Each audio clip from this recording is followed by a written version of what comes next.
Get ready to take a flamethrower to the official narrative and learn what the elites don't want you to know. You're listening to The Tom Woods Show.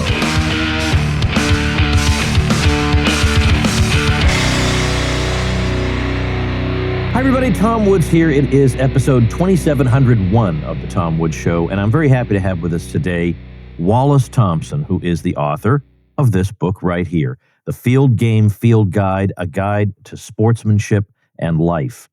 I got to know about this book, and by the way, this is super important for a zillion reasons. This is not aimed exclusively at boys, but you know there's a lot of complaints these days that boys don't get to be boys and run around, whatever. There's a lot of running around going on in this book. But beyond that, there's some discussion in here about what happened when during formative years kids weren't out playing. Like, what did that actually do to them? The parallels between good sportsmanship that's learned through traditional play and leading a good life and a successful and fulfilled life. But also, I mean, the idea of the book here, of course, I'll let poor Wallace, who's patiently standing by, describe it to you, is that there's so much to be learned in what we think of as simple things, especially when we're young. And these are things that are being neglected and lost. Now, this is my editorializing from how much screen time kids are on. They're on some screen or device all the time, instead of out doing these old childhood things. And I know this sounds like a boomer complaining about the young people. It's not that. In this case, it's a young person who's concerned that we make sure to emphasize what we would lose if we neglected these things, and that it's more than just athletic ability that would be lost. It's a lot more than that. So, Wallace, welcome to the show. Hey, thanks for having me, Tom. It's an honor to be here, I must say. Oh, that's very kind of you. Long-time listener myself. Oh, thank you. Well, so you're a young man. I'm not going to ask your age, but you were 15 years old when you started writing this book. I know that because you say that in the book, and that's a pretty ambitious thing for a 15-year-old to do. And by the way, it looks great. Like it doesn't look like the product of, it doesn't look like you half-assed it. I mean, this is really professionally done. But there was a particular circumstance in your life that put you in a position in which you were, in fact, meditating on these things and observing these types of things. So let's start us off right there. How is it that you specifically would have come to write a book like this? Well, Tom, I had worked with kids since I think just before I turned 14. I worked with kids in a program that I myself had participated in since I had been 11, when the program was created. And I was working with specifically 5 to 7-year-old children. That's a very important age developmentally. It's just coming out of the 4 and below years where kids are generally, naturally very selfish. That's how toddlers act. And it is tricky to play a real game with a toddler. They're still getting used to the idea of sacrificing their wants and needs for the rules of the game. So 5 to 7 is a really developmentally explosive time for playing games. And working with 5 to 7-year-olds, 4 days a week, rain or shine, all through the year since I was 13 and 9 months until just after I turned 18, gave me just like a visceral look at playing games all the time. And that's sort of what gave me the knowledge I needed to write a book such as this. Well, I want everybody to understand that this book teaches about lessons derived from sport and play, teaches about sportsmanship, but it also includes a vast array of games, some of which the reader will be familiar with, but ain't nobody going to know more than Wallace Thompson about these field games. There's so many of them, you can't believe it. So if you're having trouble getting your kid go out there and play with the other kids, this will give you dozens of ideas of fun things they can do. So we'll get to some specifics on those in a minute, but my thing about screens, I don't know, as I'm thinking back, if you made explicit mention of that, but the the thing is, like, I'm on a screen a lot, but that's in large part because all the things I like to do are, like, for example, I like to get better at chess. Well, I learn really well on a screen. There are a lot of things that are perfectly innocent that I enjoy doing that, are enhanced by an expert talking to me on a screen. But, it's not good for 4, 5, 6 hours, some of this crazy amount of screen time that we're seeing young people on. And in large part, that is coming at the expense of the kinds of activities that you and I engaged in. And see, now look, now I'm dragging you into old person world, but I know that you are a lover of the outdoors, and I know that you appreciate the games and the principles that you write about. Um, so so what about that? I mean, do you have the same kind of concern about that? Yeah, I think I certainly do. The screens are an incredible technology, and they're an invaluable resource. So the tricky thing for me about screens is that they're super useful. And any kid who ever wants to be an entrepreneur or wants to do something and really make a difference in the world is going to need to familiarize themselves with these glorious machines.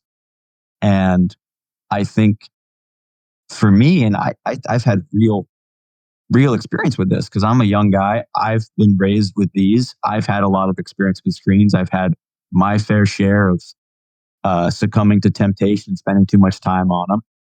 And that has just taught me that in a similar way to the risk we take outside, working with kids and fire, knives, and saw blades, they're climbing trees very high up. If they fell down, they'd break their neck. There's risk in everything. I think just because it's a new risk doesn't mean that it's all bad and we have to keep kids away from it entirely. The trick is we have to, just like we build a container outside with our children, and our goal is to make a sort of visible fence where they can feel completely free and they don't even see the fence. I think we want to do the same sort of thing with screens. At least that's how I was raised. It seems to have worked out, if I do say so myself. Yeah, I think it worked out pretty well. So I want to start sort of at the beginning because you start off talking about tag, a game we all know, we've all played, and tag is unforgiving if you are the slowest runner. And if I remember the book accurately, I am currently staring on my screen at the slowest runner in his day. But there's something important that you learn playing tag and being the slowest runner. That's right. You learn to lose all the time. And you got to learn to love it. Otherwise, you're not going to play games. You're not going to get invited back to games. And really, and I touch on this pretty heavily in the book, the real big game we are all playing is getting invited back to games. The only way to really lose is to stop playing. So you have to be able to take your lumps. Otherwise, no one's going to want to play with you. Yeah, and I think we all remember the sore loser, growing up, that it was just an ordeal. There'd be a big production if things didn't go his way. And nobody wants that. Are you by any chance a chess player, by the way? I have dabbled. I must say my younger brother is more into it than me, and he's better than me. So losing to your younger brother at chess is okay. So there's another life lesson for it, because I was going to say the only reason I bring it up is that there's a game if you're playing it the right way, by which I mean playing against somebody with maybe a little bit more skill than you, you're going to lose a lot when you first start playing. You're just going to lose and lose and lose, which is what makes a lot of people, let's say, just give up on the whole thing because they don't want to lose. But the idea is to learn something in losing. Well, this time, if you're the slowest runner, not a whole lot you can do there. But in some games, you can. If it's a strategy game, you can learn something. You say, well, I shouldn't have done this. I should have done that instead. So I don't relish losing, but if I lose to somebody who's much stronger than I am, who's willing to sit down and go over the game with me and teach me something, then I'm willing to deal with it. But I don't think losing ever becomes pleasant. But if we're willing to say, I can take something from this, even if it's simply an increase in my own maturity, my ability to cope with the losing, well, it makes it worthwhile. My dear friends, if you're like me, you've been watching the Fed inflate the dollar into oblivion while politicians bungle trade policy and rack up historic amounts of debt. You're wondering how to protect what you've worked so hard to build. That's why I want to talk to you about Monetary Metals, a company doing something truly revolutionary with gold. We all know gold is a safe haven asset, but let's face it, most gold just sits there in a vault, not doing much. It holds its value over time, but it doesn't grow. What if I told you there's a way to not only own physical gold, but also earn a yield on it, paid in gold every single month? That's exactly what I do with Monetary Metals. I lease my gold with them and earn an annual yield, around 4%, in gold, not in paper currency. I keep my ounces, and every month I get more. Think about it. You still benefit from any price appreciation, like what we've been seeing in 2025 with gold pushing past all-time highs, and you also get paid more ounces of gold along the way. That's what makes this model so exciting. It's a genuine breakthrough. For the first time in decades, gold is functioning as a yield-bearing asset, just like in the classical gold standard days. The Fed can print dollars, they can't print gold. It's time to start growing your wealth in ounces, not just hoping for the best with fiat. Go to monetary-metals.com/woods to learn more and see how you can start earning a gold income too. That's monetary-metals.com/woods. Yeah, for sure. I mean, losing, when I say you learn to love losing, you don't actually learn to enjoy it. I've lost the game. I'm super happy. That would sort of ruin the game because everybody would be trying to lose. Losing is fun because it's undesirable. That's what we're all trying to avoid. It's that you learn to enjoy the game in all its parts, which involves losing. I mean, there are a lot of these games, it's sort of a chore to be the tagger. Even for very fast people, all through my childhood and watching kids play, nobody really wants to be it. It's a chore. You got to do all the running. You got to chase everybody down. But everybody understands that this chore is the price we pay to make the game work. And so, with limited exception, people don't complain. You have a little discussion that surprised me about the fundamental difference between tag and freeze tag. Now, we've all played both. If you haven't played tag or freeze tag, I don't know what to tell you, people, but you should have. So, of course, we can superficially recount the differences in the rules, but you're suggesting that the differences in the rules in a very profound way affect the game in ways well beyond these rules. And I never perceived this, but then as soon as you said it, it made sense to me. Yeah. I mean, freeze tag is a game where you can lose tag, you can 100% lose. But really losing is just you can't catch it. But freeze tag, you can lose. You can get frozen. You're stuck there. You can't walk anymore. In fact, if all your teammates get frozen, you just lose. No more game. We got to start a new round. And that not only makes the game more fun, even though you've taken a game where losing is temporary and singular and made it where losing is most of the game. Somehow that's made the game more fun, and it means it's a drama. Like, I have visceral memories of how exciting it was to play these games as a little kid. Like, your teammates are frozen. They need your help. Suddenly you're running faster than you ever run before because, like, you got to get to them. And the tagger's on your heels. That is so much fun. And it's just these little tweaks to the rules. I mean, there are whole dramas taking place in these silly little games you see kids play, but it's not silly to them. We talked about being a sore loser, which is a bad quality, not just in games, but in all of life. Because if you carry that along with you throughout your life, then you become completely self-absorbed, insufferable. I think also incapable of empathy because you're so focused on yourself that it's hard for you to understand what other people are feeling. So it's very, very bad. So I think it's interesting that you also talk about the other side of that coin, which is winning honorably. You can also win badly. You can lose badly, yes, but you can win badly. Yeah, I mean, it happens, I think, especially because in those developmental years that I'm basing this book off of, this book children in this book, this is a book about children, but it's also a foil for your wider life. Children they wear their hearts in their sleeves, so they're an excellent way to learn about yourself. But kids grow at different speeds. You play a running game, there's going to be one kid who seems like he's been hopped up on growth hormones since he was 3, and he's inexplicably bigger and larger than every other kid. And so he's going to win all the time. And a winner who gloats is probably just as likely as a loser who gloats, or not gloats, but is a sore loser, to not be invited back to the game. So if you win incorrectly, you can lose the big game that is the actual prize, which is playing more.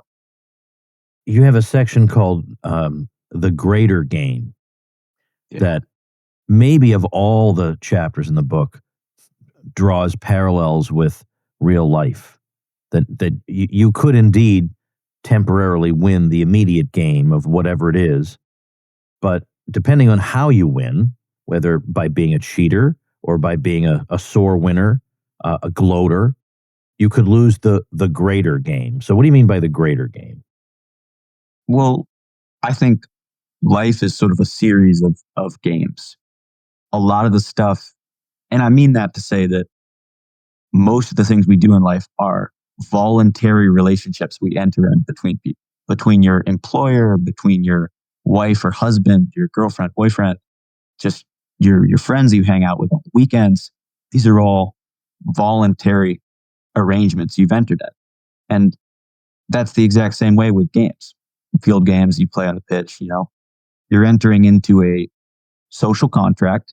There are rules that are not arbitrary because you've all entered willingly into this situation. And just like you can play poorly or dishonorably and get yourself branded a cheater and not invited into the next field game, if you conduct yourself poorly or you pursue only temptation and immediate gratification and you lie and cheat to do all these things, suddenly you're going to find yourself out of work, single. Nobody's going to want to hang out with you. These are very serious issues, but these are things that happen. And all of them are caused by somebody conducting themselves improperly. And that's the exact same way with the game. Now, we know that there were some parents who took the COVID years to a greater extreme than others did in terms of keeping their children from going out and engaging in ordinary play. There were some parents who didn't really change anything. And then there were others who went to wild, absurd extremes. And you have a section in which you talk about an example of this, of a child who, during crucial formative years, did not play with other children, and particularly the types of games you're talking about here. And you could see that. You could perceive that in the child's behavior. How so?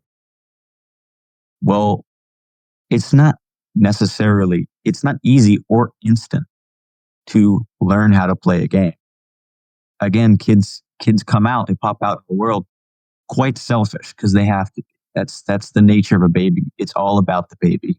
It needs to fulfill its needs. It has no strength to fulfill anybody else's needs. It needs help. So there's a long, youth-long process of learning how to play games with other people. And so if you start a year, 2 years late, you are going to have a really difficult uphill battle to fight. And I don't mean to generalize here, but the parents who were most susceptible to the idea that the outside world is scary and the government says it's dangerous outside and you got to stay inside for the safety of your children,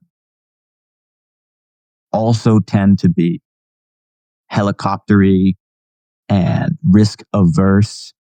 And so that's already a disadvantage to that child who's not going to get to take the same risks other kids are going to get to take. And so that's going to, mentally stunt their development also. So definitely just the way children who were locked down interacted with other kids, They lacked maturity, they lacked grace, and they couldn't lose. And that was like the big one. They couldn't lose. Hey folks, as you may know, the team at Podsworth Media has worked with me for a long time producing this show. And a big part of that over the past couple of years has been using the Podsworth app to make the audio sound clean, level, and professional, even when the raw recordings were super sketchy, like this one you're listening to right now. Believe it or not, this recording that you're hearing now was that bad before I ran it through the Podsworth app. And you can hear the full before and after demo for yourself at the link in the description or on the show notes page. The app recently got a huge update, and it's better than ever. So good, in fact, that it can take a truly atrocious voice recording and make it sound great. Here's how it works. It removes background noise, cuts down on plosives, which are like with the letter P. When you say the letter P into a microphone, it just goes with the letter P. When you say the letter P into a microphone, it just goes which is why you usually have a little screen in front of the mic. It fixes clipping when your gain is too high, removes clicks and pops, reduces reverb, improves tone, and levels out the dialogue so you don't get crazy volume jumps. Like one guest is loud, another one is quiet, and this way everything's consistent. Using it is super simple. You just go to podsworth.com and click Get Started. Drag and drop your audio files or open them right from your smartphone's browser. Customize your settings if you want, but honestly, the default works great for most podcast recordings. Enter code WOODS50 to get 50% off your first order. No account needed, just your email and payment. You'll get a download link in your inbox with your cleaned up files. It's perfect for podcasts, YouTube videos, sermons, audiobooks, you name it. If your recording sounds rough, the Podsworth app can make it not only listenable, but professional. Remember, when you use code WOODS50, you'll get half off your first order, and you'll also be supporting this show. What was your own experience like during those years? I happen to know your mother, so I think I know the answer. Well, I think it wasn't easy. You know, we didn't change anything. We didn't lock down or nothing. But if half the people you know decide to stay inside, you've sort of been sequestered by exclusion. You know, we spent many a month hanging out with my closest friends in the woods, seeing some national landmarks, not national, or local landmarks. And we had a lot of fun during that time, but it certainly wasn't easy. I'd love to write an essay sometime about what I feel like that took from me. Like there was definitely something that was lost in those years because lockdown hit right around I was 14 in 2020. So yeah. 14 to 16, very exciting years. Sort of threw a big wrench into the gears there. Do you mind if I ask or if I have you tell people what state you live in, or would you prefer not? No, I can totally tell you. I live in Maine. Okay. Frozen north with the exception of Alaska. But that would affect the experience that you had during lockdown too. I mean, your parents can do only so much, but if they're all acting crazy, then you're still going to be exposed to it. Oh, for sure. I mean, I was on getting groceries duty. Like I started to be the one to get the groceries, and that's because every grocery store insisted you had to be wearing a face covering. And every time I would go in and I would not be wearing one as a point of pride. And every time I would get, sometimes I would make it through the store with just a lot of glares. Other times I'd get accosted. And finally I was accosted by the manager of the store who was told that I had to or I couldn't come back. And so I took on this burden because my parents, it distressed them so much to do it that they were nearly, at least my mom was, at times brought to tears by this tyranny. And so, even for me, absolutely no faith in the government or masking or any of that. There I was with a red bandana inside the store, my cowboy hat that I wore to keep me sane because I thought it was sort of funny to wear a bandana and a cowboy hat. I mean, it was not fun, Tom, I'll tell you that much.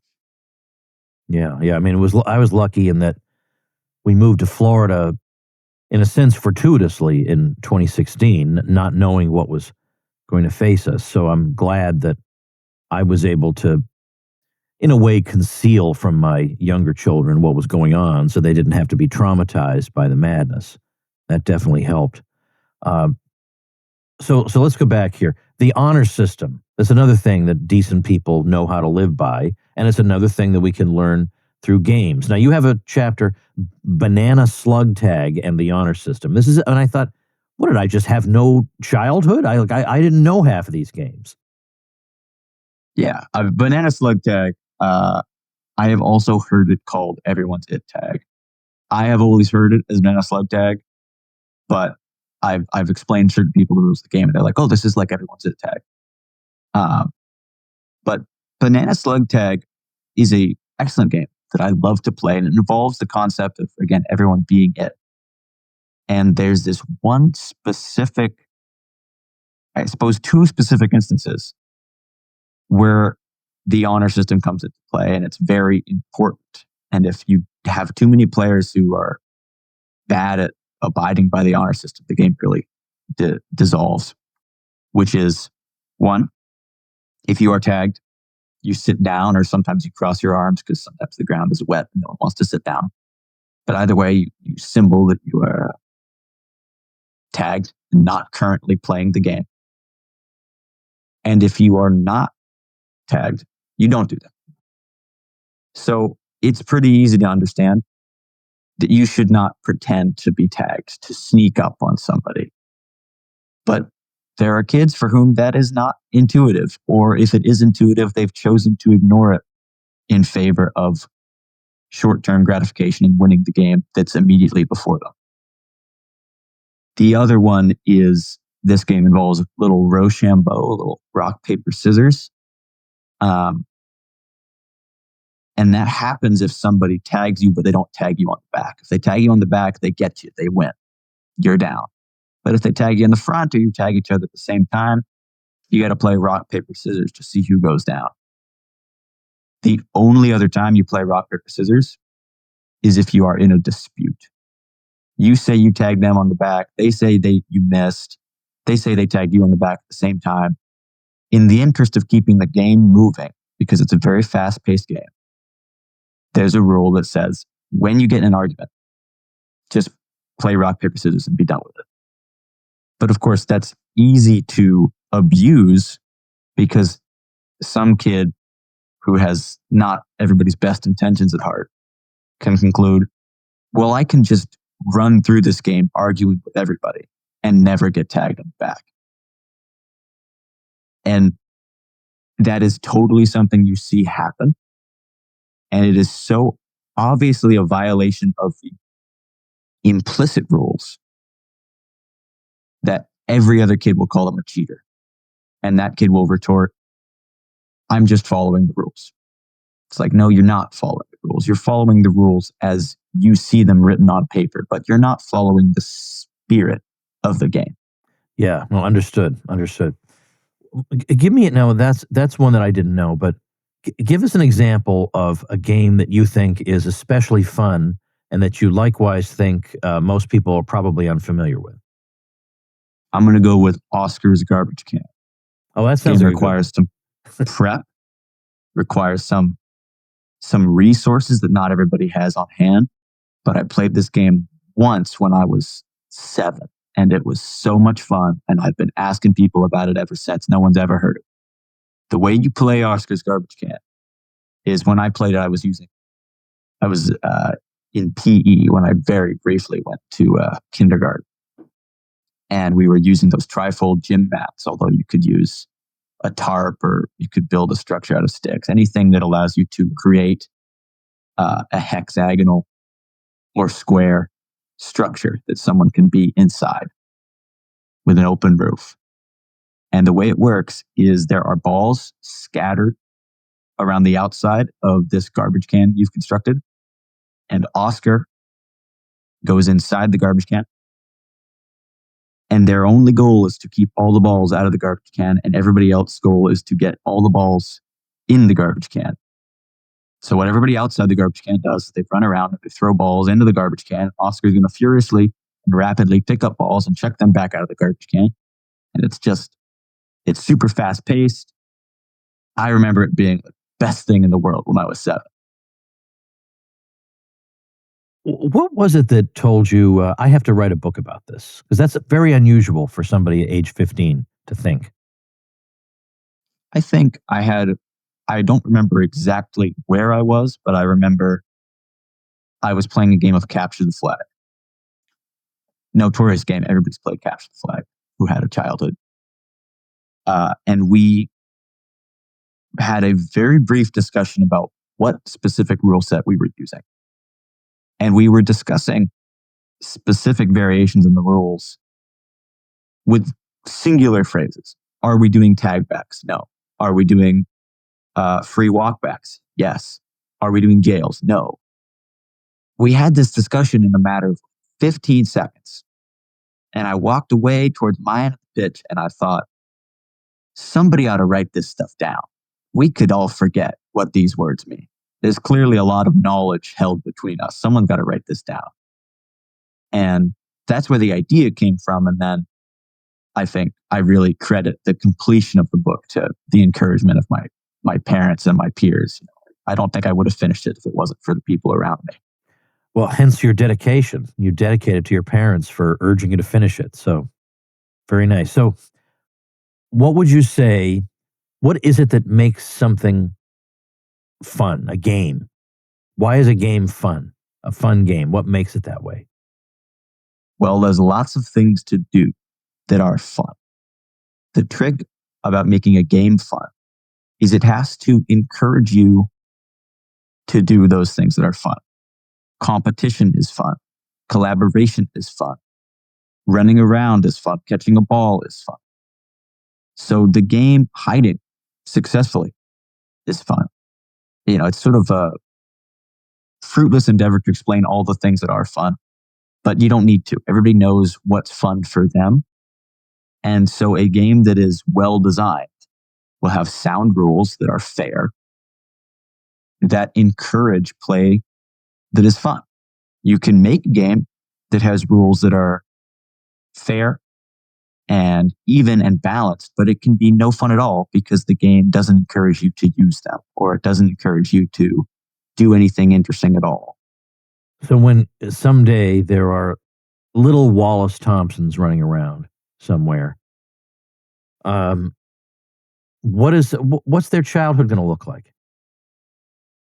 Well, I think that's really hard for me to say so early in my life. Yeah, no, I'm way putting you on the spot. No, that's okay because I've given it a lot of thought. I've always wanted to be a father, and so I do aspire to it. But I think for Wallace Thompson Jr., Wallace Thompson Jr. too, probably their life is going to be a lot of the outdoors. I can imagine myself if I were to ever live in a city or something like that. When it comes time to settle down and raise a family, I can definitely imagine myself moving back out to the country, away from even a successful career. I want my kids to be able to experience the same joys of the outdoors and of limitless boundaries that I experienced. So they're going to be outside. They're going to be in the sun. They're going to be with friends as often as possible. And eventually they'll experience technology. Like there's those cursed screens. They're going to have to learn to have a relationship with them. I definitely wouldn't rush it. I'm not going to buy my 7-year-old an iPad, but if they save up whatever, $1,500 want to buy an iPhone, by the time they've saved that much, it's probably time for them to learn how to deal with that vice. What's the best place to get the Field Game Field Guide? Well, you can find it on my website, fieldgameguide.com. That's also my main domain right now. It has my links to my social media and my work email if anyone needs to contact me. That's where you'd find the book. Okay, so I'm actually going to type it in myself. Fieldgameguide.com is the site. Mm-hmm. Okay. And then can I get it on the usual places? Right now, fieldgameguide.com is the place to get it. I'm having a little bit of trouble with Amazon. They're not being super nice to me right now, but I do aspire to have it be on Amazon. But fieldgameguide.com is the best place to get it because it has this luxurious linen cover that I get from my printer, and it feels better than the Amazon copies. Oh, okay. Yeah. Well, I think that's what I have, and I agree with you. So, all right. So we're gonna defy Amazon because Amazon provides an extraordinary service. I can get almost anything I need in a day or two, and that's miraculous. But when you have trouble with it, it is very, very hard to get somebody to listen to you. It is very hard.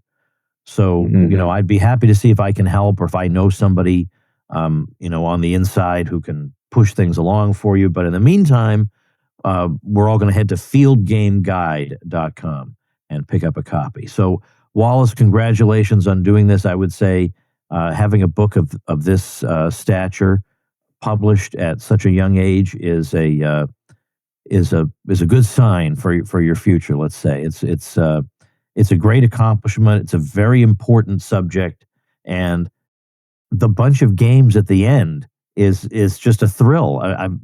As I say, I didn't know even a quarter of these. So what fun kids will have. The adults can read and absorb and teach to some degree or other what's in the beginning, and the kids can enjoy what's in the second half. So, Wallace, thanks so much. Yeah, thanks so much, Tom.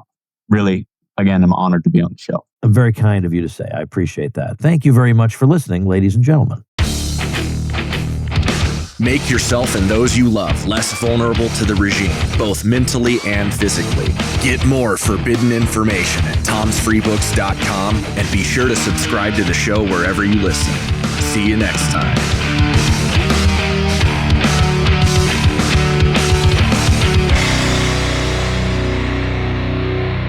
Like the sound of The Tom Woods Show? My audio production is provided by Podsworth Media. Check them out at podsworth.com.